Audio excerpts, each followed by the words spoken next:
Good morning and welcome to the regularly scheduled meeting of the Board of Public Works for Friday, September 6, 2019.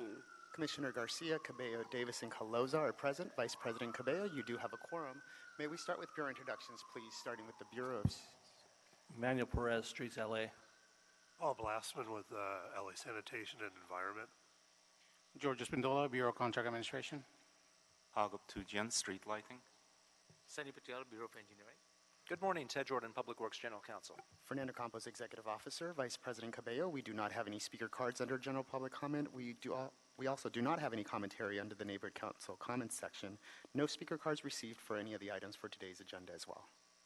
Hearing no speaker cards on general public comment, let's go ahead and close general public comment and the Neighborhood Council commentary as well. And that takes us to our first item of business, approval of the minutes of Friday, August 16th, 2019 and Monday, August 19th, 2019. Is there a second to my motion to approve both meeting minutes? Seconded by Commissioners Garcia and Davis. Without objections, those minutes are approved. A couple of housekeeping items. Item 5, a tree removal at 1830 North Mango Way in Council District 11 will be continued 1 week to Friday, September 13th, 2019 without objection. And item 7, an oral report from the Bureau of Sanitation on specialized on-call maintenance services update will be continued to Friday, December 6, 2019 without objection. So that takes us to our first item on the agenda. Item number 1, in Council District 14, task order solicitation number 6, Brooks and Scarpa Architects, Engine Company 23 Junior Art Center, recommending the board authorize the city engineer to issue a revision of the task number 6 to Brooks and Scarpa Architect, increasing the budget authority from $800,000 to $1,035,000 for added design, construction, administration, commissioning, and conservation services. No public comment cards on this item, so we will go ahead and call up Mr. Drucker. Good morning, Commissioners. Neil Drucker, Bureau of Engineering. Happy Friday. The item before you is a recommendation from the Bureau of Engineering to increase the task order amount for the Engine Company number 23 project for Brooks and Scarpa Architects from the current $800,000 to $1,035,000. Just to let the Commission know, the design is pretty much complete for Phase 1.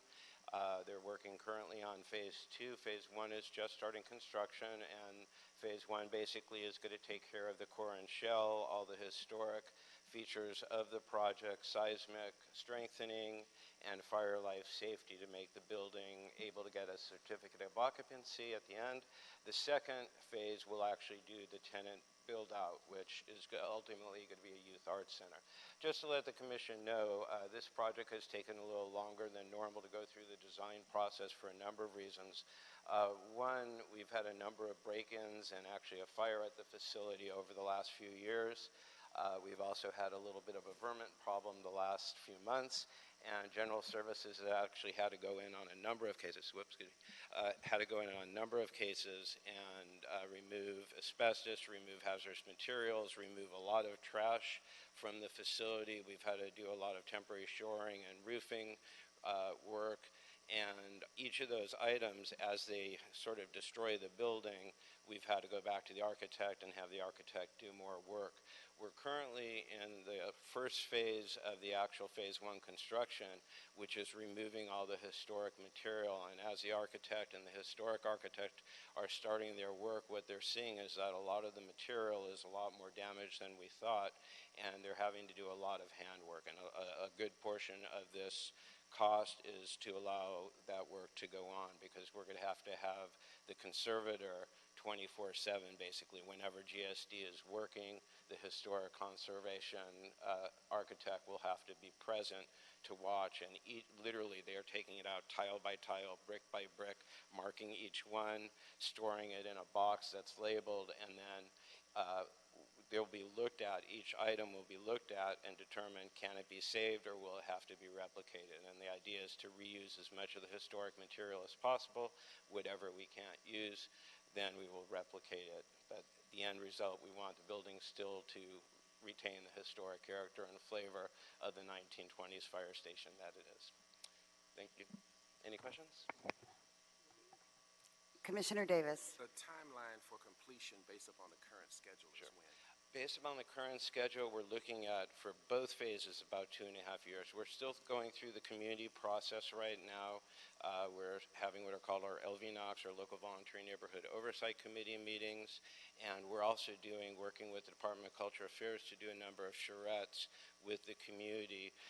There's a number of competing ideas on what this facility should really be. A group of community members would like it to be what it was intended as a youth art studio for youth. Others would like more adult programming, and still others would actually prefer that it be teaching restaurants. So there's a lot of competing ideas. So we're still going through that process. The work that we're doing now in phase one, really, it doesn't matter whether it's a restaurant or a youth art center. We need to do this work in any case. Great, thank you. Colleagues, any other questions? Seeing none, that is a motion from Commissioner Davis to adopt item number 1 and send that forthwith. Is there a second to Commissioner Davis's motion? Seconded by Commissioner Coloza. Seeing no objections, that item is adopted and sent forthwith. Thank you. Mr. Drucker, don't go far because we are in item number 2. In Council District 10, task order solicitation number 44, SPFA Phase 1 of the Rancho Cienega Sports Complex, recommending the board authorize the city engineer to issue a revision of the task for solicitation number 44 to SPFA, increasing the budget authority from $253,754 to $480,000 for design and construction services. And Mr. Drucker, number 2. Thank you. Good morning again. Neil Drucker, Bureau of Engineering. What you have before you is a recommendation from the city engineer to authorize revision to the task for solicitation number 44 for SPFA Architects for the design and construction administration services for Rancho Cienega Park. Just to let the commission know, we're about 35, I have Haji Abdullah, the project manager, we're about 35% complete at this point. So right about 35% complete in construction in phase 1. This is also a phased project with multiple phases. Throughout the course of design, there were a number of changes that had to be made. Also, we found out when we issued the construction contract, one of the accounts that was used for the construction contract had simultaneously been used to pay the consultant. So we had to basically correct that error to change the source of fundings. We're not asking for additional funding. We had the funding in the budget. We just have to change the source of funds for the construction contract and the consulting contract to ensure that we can actually pay the consultant. So that's basically it. We're also adding some additional design contingency because we've made so many changes. We've pretty much used all our design contingency except for about $5,000. We still have a long way to go in construction. We want to make sure we still have the architect with us throughout the entire construction project to do construction administration, answer any questions, make any revisions to the plans where things have to change. Any questions? Colleagues, is there a second to my, Mr. Davis? Oh, sorry. Okay, great. Is there a second to my motion to adopt item 2 and send it forthwith? Seconded by Commissioner Davis. Any objections? Seeing none, that item is adopted and sent forthwith. Thank you, Mr. Drucker. Item number 3, in Council Districts 1, 4, 5, 9, 10, 11, 13, and 15, construction order sidewalk repair program package number 45, recommending the board authorize the city engineer to issue construction order and a notice to proceed for the project to John S. Meek Company, Inc., in the amount of $1,610,169.50, with a not-to-exceed amount of $1,932,204, including contingency. And we have no speaker cards. I think this is Mr. Voskershian. Come on up, and I apologize if I didn't get the name right. No problem. Good morning. My name is Arsen Voskerchian with the Bureau of Engineering Sidewalk Division. The report before you today is to request authorization to issue a construction order and notice to proceed to John S. Meek Company in the amount of $1,610,169.50 with a not-to-exceed amount of $1,932,204, including contingency. In fiscal year 18-19, the sidewalk repair program was appropriated $10 million in addition to our annual $31 million commitment from the Special Gas Tax Improvement Fund to accelerate access request repairs. And this sidewalk repair package 45 before you today includes 13 access request sites, which are located throughout the city in various council districts. All of these requests have the highest priority scoring in accordance with the council-adopted sidewalk repair program prioritization scoring system. On June 24th, 2019, bids were solicited from the 9 contractors on the emergency pre-qualified on-call geotechnical/structural construction services list. And on July 11th, 2019, 2 bids were received, and the lowest responsive bidder was John S. Meek. And therefore, we're requesting authority, and we recommend that the city engineer be authorized to issue the construction order and the and the notice to proceed for this project. Colleagues, any questions? Hearing none, is there a second to my motion to adopt item 4 and send it forthwith? Seconded by Commissioners Caloza and Garcia. Without objection, that item is adopted and sent forthwith. Thank you. Have a great weekend. Next item, item number 6 in Council District 14. Supplemental change order, protected bike lane, Main Street and Vision Zero, Phase 2A. Recommending the board approve the amended construction funding for the protected bike lane, Main Street and Vision Zero 2A contract and increase the contingency by $546,840 plus 25% contingency as discussed in the board report, and authorize the general manager of the Los Angeles Department of Transportation to issue a supplemental non-participating change order, bid item number 81, serial number 1, to the contract with KDC Inc., doing business as Dyna Electric, for $546,840 plus 25% contingency to make the necessary modifications to implement a 2-way protected bike lane design instead of the originally designed 1-way bike lane along Main Street. The adjusted scope of work will include improvements to 23 existing signalized intersections, including the installation of bike signals at 20 of these 23 intersections, and improvement at 9 mid-block crosswalks. And we have with us, I think I skipped over number 4, I apologize for that, Shaheen Kajavi. Please come forward. Thank you. Good morning, Commissioner. Good morning, everyone. I'm Shaheen Kajavi, transportation engineer with Los Angeles Department of Transportation. A construction contract for a northbound protected bike lane along Main Street was awarded by the Bureau of Public Works to KDA Dyna Electric. Sir, can you put your microphone I'm so just sorry. a little so we can hear you? An existing construction contract was awarded. Existing contract for the northbound protected bike lane on Main Street was awarded to the Bureau, was awarded by the Board of Public Works to KDC Dyna Electric for a protected bike lane as part of the Main Street and Vision 02A project. Because of the benefits that we received and the positive feedback that we received from the Spring Street 2A bike lane project, we thought it'd be appropriate to implement a 2-way operation for Main Street. Therefore, we are requesting a supplemental non-participating change order through the existing contract in order to make modifications to convert to a 2-way operation for Main Street. Colleagues, any questions? Is there a second to my motion to adopt item, I think we're on 6, forthwith, and send it forthwith? Seconded by Commissioner Davis. Without objection, that item is adopted and sent forthwith. Thank you very much. Thank you. Apologize, but I skipped over item number 4, so we'll go back to that at this time. Item number 4 in Council District 11, purchase order, replacement gearboxes for mixers and oxygen reactors. Recommending the board authorize the commodity purchase of 10 like-for-like gearboxes for existing 75 and 125 horsepower mixers located on the oxygen reactors at the Hyperion Water Reclamation Plant with a maximum cost of $1,800,000, including taxes, shipping, and handling, and direct the Department of General Services, as authorized by the city charter, to solicit bids, select the lowest and most responsive bidder that meets specifications, and create a one-time purchase order for the purchase of the aforementioned items. And Mr. Giacomo, hello, welcome. Thank you. Good morning, Vice President Caballo, Commissioners, and Bureau representatives.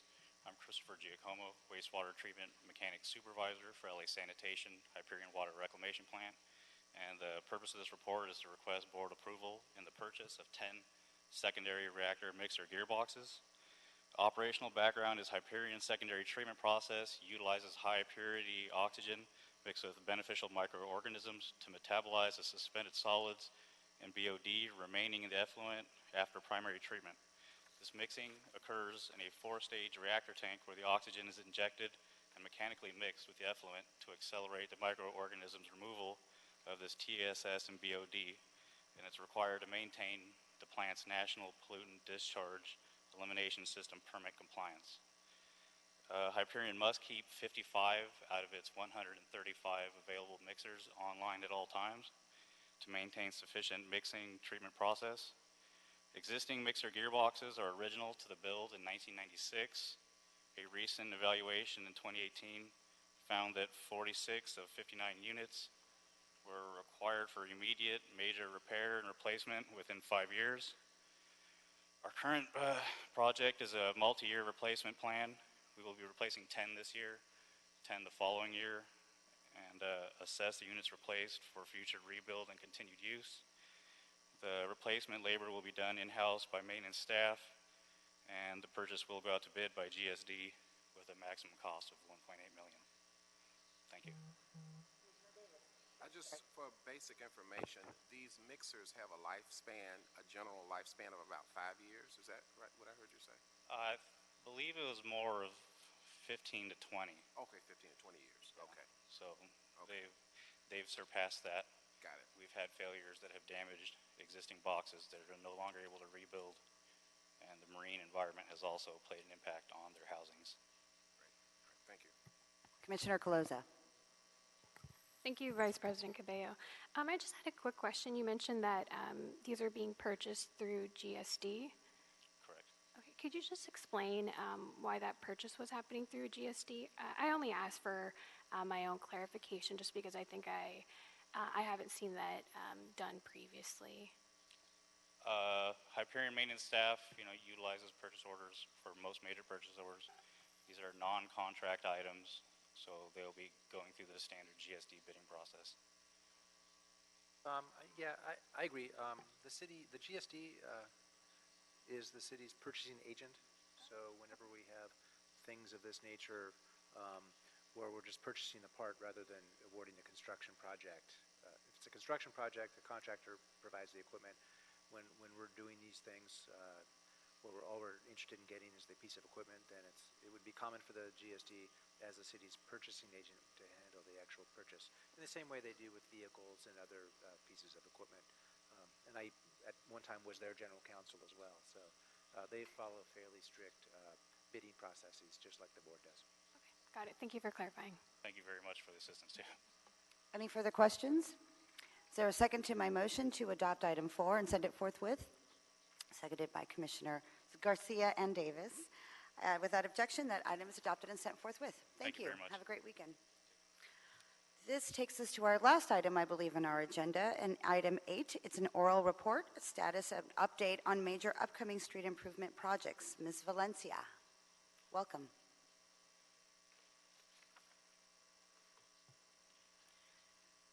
Good morning, Vice President Cabello, Commissioners, Board Members, and Executive Secretary.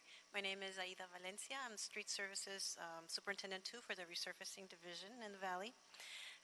Streets LA has scheduled various major street improvements in various locations, which may cause delays to traffic. So I'm here to provide those locations to you. In the metro region, on Saturday, September 7th and 8th, we will be on Slauson Avenue from Vermont to Normandy Avenues. The work will begin at 6 a.m. through 6 p.m. We will cold mill and pave this street. This is funded through the Pavement Preservation Program. This is in Council District 9 and in the Vermont Harbor Neighborhood Council 109. On Tuesday, September 10th, and on Wednesday, September 11th, we will be on McCarthy Vista West Roadway from Wilshire Boulevard to San Vicente Boulevard. We will cold mill and pave this location. It's funded through Pavement Preservation Program in Council District 5, and it's in the Mid-City West Neighborhood Council. On Thursday, September 12th and 13th, we will be on McCarthy Vista East Roadway from Wilshire Boulevard to San Vicente. This is also a cold mill and pave program through the Pavement Preservation Program in Council District 5, Mid-City West Neighborhood Council 58. On Saturday, September 14th and 15th, we will be on Temple Street from Victor Street to Glendale Boulevard. This is a cold mill and pave program.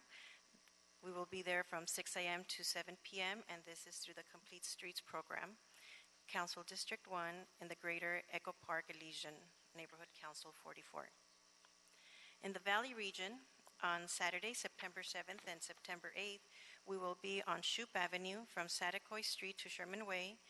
We will be cold milling and paving from 6 a.m. to 6 p.m., and this is also through the Pavement Preservation Program in Council District 3, West Hills Neighborhood Council 11.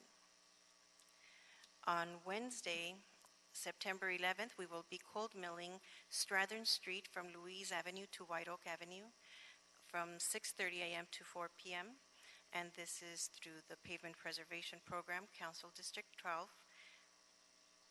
in Reseda Neighborhood Council 15. On Thursday, September 12th, we will be cold milling Strathern Street from White Oak Avenue to Reseda Boulevard in Council District 12, Reseda Neighborhood Council.